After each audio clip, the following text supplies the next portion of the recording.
Hello my dear learned friends. Today I am going to discuss about cell biology. In this lecture I am going to discuss about Unit 1.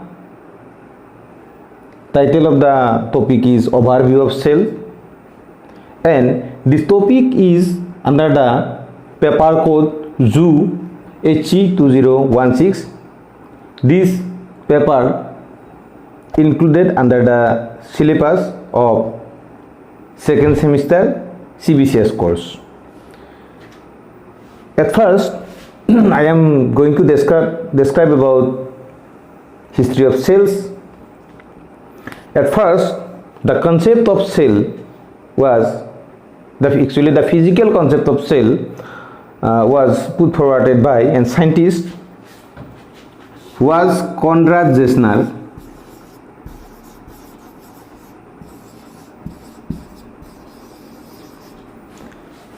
At first, Konrad Zesner put forwarded that all the living beings are formed of an physical entity. This concept is called as physical concept of cell. Later on, another scientist was Robert Hooke first discovered the cell, and he termed it as cell.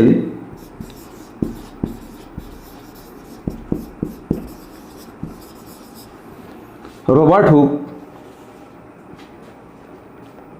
at that time observed cells in slices or pieces of cork. Cork is the one kind of plant tissue.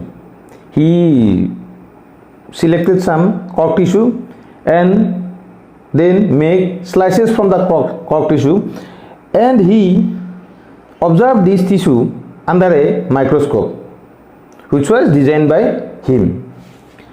Under observation, he noticed that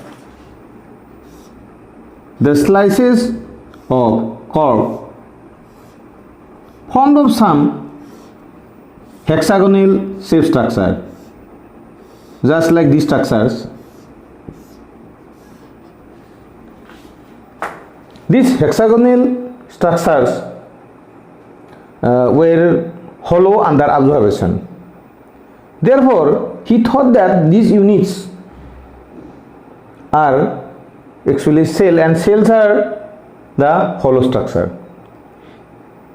And he written this information in his book Micrographia, which was published during 1665.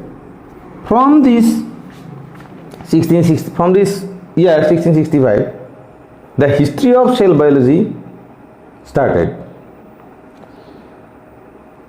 He termed these structures as cell from a Latin word. The Latin word which is cellula. The English meaning of cellula is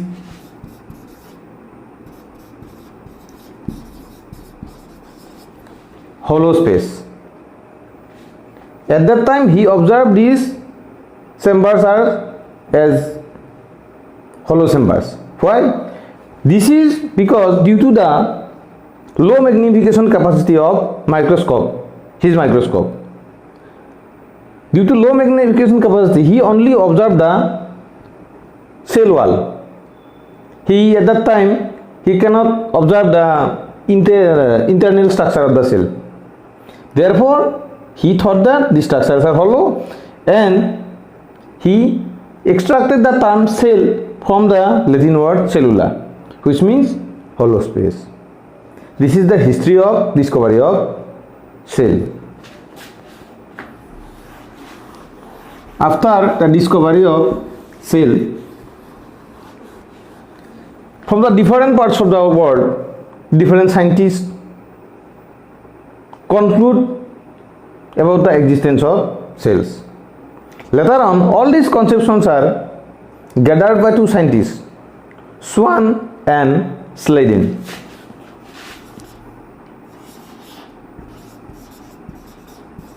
Swan and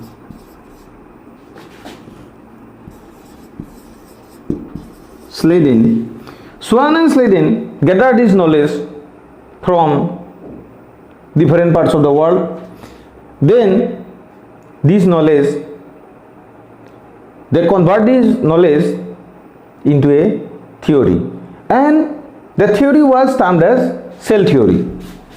That means Swan and Sladen proposed the cell theory.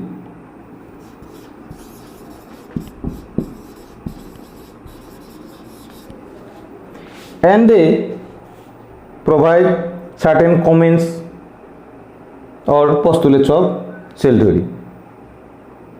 In this theory, Swan and Sladen stated that cell composed of the total living organisms, only living organisms actually composed of some minute units, which they termed as cells. Then number 2, they called as actually cell is a mass of protoplasm which contain a nucleus and bounded by a cell membrane, and in certain cells cell membrane again externally covered by a cell wall also. Number 3, all these cells are basically similar in structure and function. There is a basic similarity. Number 4, functions of all organisms are due to the activities of an interaction of each cell and its cell products. All these are the main postulates or comments of the cell theory. But later on, certain different scientists examined this theory and they put forward some drawbacks or exceptions of this theory. At that time, Swan and Sladen not included this information in their theory, and these exceptions are such as in case of viruses, they are non-cellular. Virus is not a cell, it is the intermediate stage of living and non-living. Secondly, monerans. Monerans means all the prokaryotes, and protists means all the unicellular eukaryotes. They are acellular, they are only composed of a single cell. Next, in case of rhizophus is a one kind of fungi. Their hyphae contains more than one nucleus. That means these hyphae are multinucleated. And prokaryotes are also enucleated, there is no nucleus, and in certain organisms the nucleus is disappear during the mature stages. As for example, mammalian RBC, all these are exceptions of cell theory. After this observation of this exception, another scientist who was Rudolf Virchow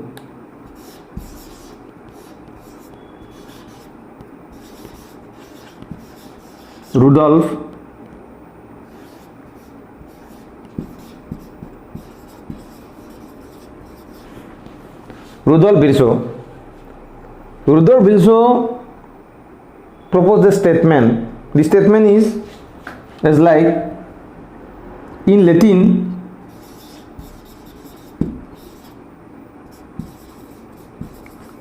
omnicellula e cellula. Rudolf Virchow proposed the statement. This statement is omnicellula e cellula.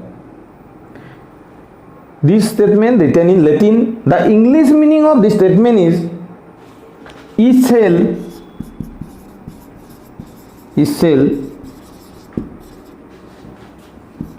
existing from pre-existing cells. and this statement is cell existing from pre-existing cells is later on termed as theory of cell lineage.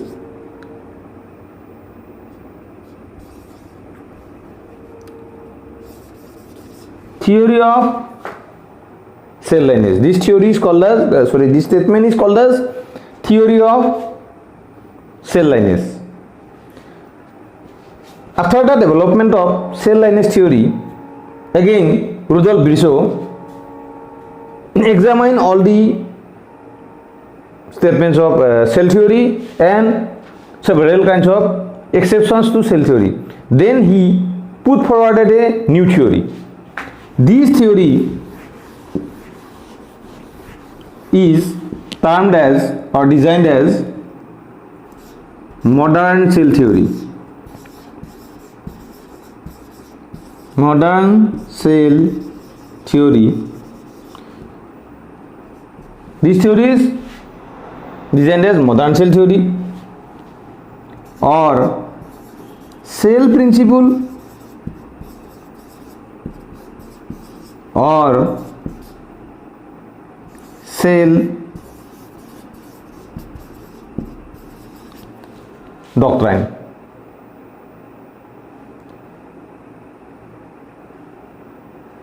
In this theory, he accumulated all the information. He gathered all the information and provide several statements. What are the statements of this theory? At first statement is life exists only in cells. Number one thing. Number two, all living objects are composed of cell and cell products. Cell products means all the molecules or etc. which are synthesis from cells.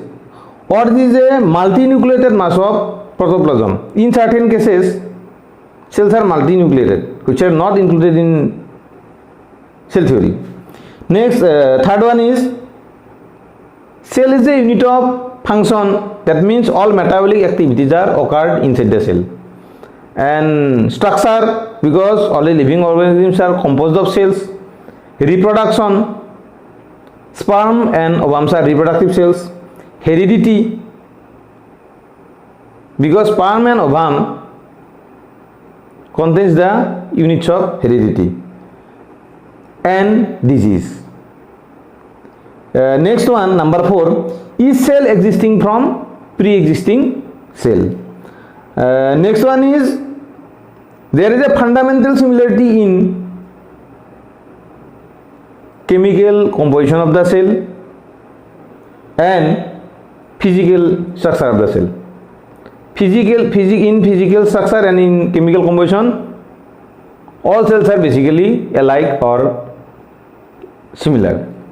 Next, functions of the cell is the sum total of the activities of the cell organelles present inside it.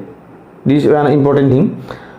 Next one is cell may die after a specific lifespan. Cell may die, but after death, in certain cases, this cell may be functions as protective structure, as seen in horns of cattle, hairs or hairs. All these are I have already mentioned. All these are statements of modern cell theory. Next, I am going to discuss about types of cells.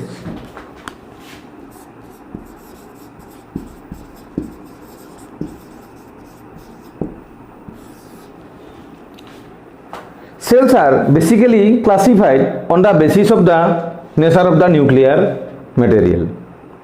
At first, one scientist, ZOO-HC,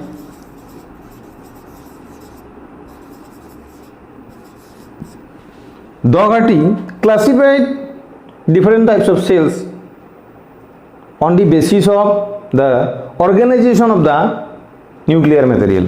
On the basis of organization of organization of nuclear material. Doherty classified these cells into two categories. First one is prokaryotic cell and second one is eukaryotic cell. Prokaryotic cell and eukaryotic cell. Prokaryotic cell means, in this term prokaryotic, there are two words, pro and karyon. Pro means primitive and karyon means nucleus. Pro means primitive, karyon means nucleus. That means these cells are with a primitive nuclear material. There is no specific organization of nuclear material. And in eukaryotes, U means true and karyon means nucleus. That means these cells has true nucleus. That means well organized nucleus. And you see, organisms which formed of such type of cells, that means prokaryotic cells, are called as prokaryotes. Prokaryotes. And in this case, eukaryotes. Eukaryotes. Prokaryotic cell, prokaryotes, eukaryotic cell, eukaryotes. Now I am discussing about organized nucleus and non-organized nucleus. That means primitive nucleus. In case of prokaryotes, if you see, I am going to draw a structure of prokaryotic cell. Suppose this is the cell.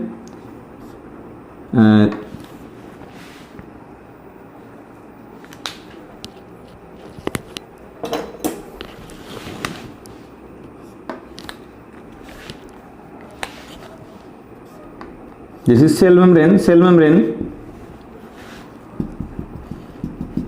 Inside the cell membrane, this is a part of cytoplasm, and this is the circular DNA. In case of prokaryotes, the genetic material, this is the genetic material, this is the circular DNA. Circular DNA. This circular DNA is not surrounded by any definite membrane system. This DNA is naked DNA, and this structure is called as, this nuclear material is called as nucleoid. This material is called as nucleoid, and in this case, this nuclear material or the circular DNA is not surrounded by any definite membrane system. That means this is the unorganized or primitive type of nuclear material. And if you see, in case of eukaryotic cell, if you see the eukaryotic cell,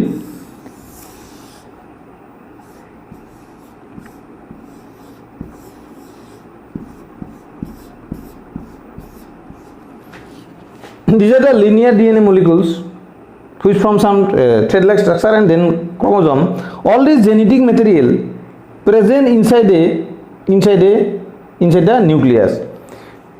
If you see, this genetic material surrounded by a definite membrane system, and this membrane system is called as nuclear membrane.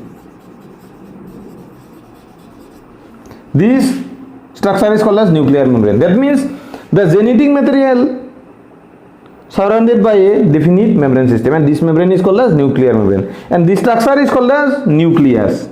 This structure is called as nucleus. And this is the true nucleus,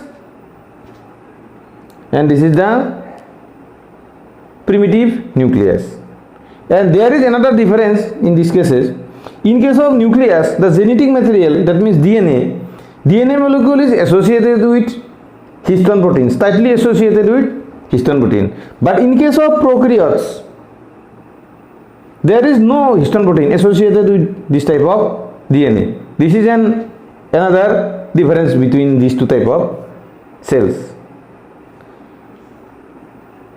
And there are also several differences. As for example, in case of eukaryotic cell, suppose this is eukaryotic, this is prokaryotic. In case of eukaryotic cells, membrane bound cell organelle like mitochondria, chloroplast, Golgi body, etc. all these are present. But in case of prokaryotes, there is no any membrane bound cell organelle present inside the cytoplasm. And another difference is in case of eukaryotic cell, the cytoplasm is dynamic. That means there is a movement of cytoplasm. This movement is called as streaming movement, or in certain cases cyclosis. Such type of movement is absent in prokaryotic cytoplasm, and therefore prokaryotic cytoplasm is not dynamic in nature. All these are differences. After the discovery of these two type of cells or classification of cells by Dougherty, later on another one kind of cell was discovered, which is mesokaryotic cell. Mesokaryotic cell. In this word meso means intermediate. These cells bear the intermediate characteristics of both prokaryotic and eukaryotic cell. In mesokaryotic cells, one eukaryotic character is observed. Then in this case, the nuclear material surrounded by a membrane system, which is nuclear membrane, but there are DNA molecules which present inside the nuclear membrane is not associated with histone protein, and this is the characteristic of prokaryotes. One characteristic from eukaryotes and another characteristic from prokaryotes.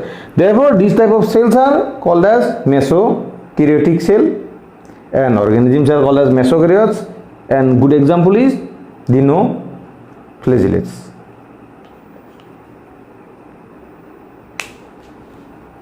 These cells are basically similar in structure and function, but these cells are diverse on the basis of their structural feature and functional feature and behavioral feature.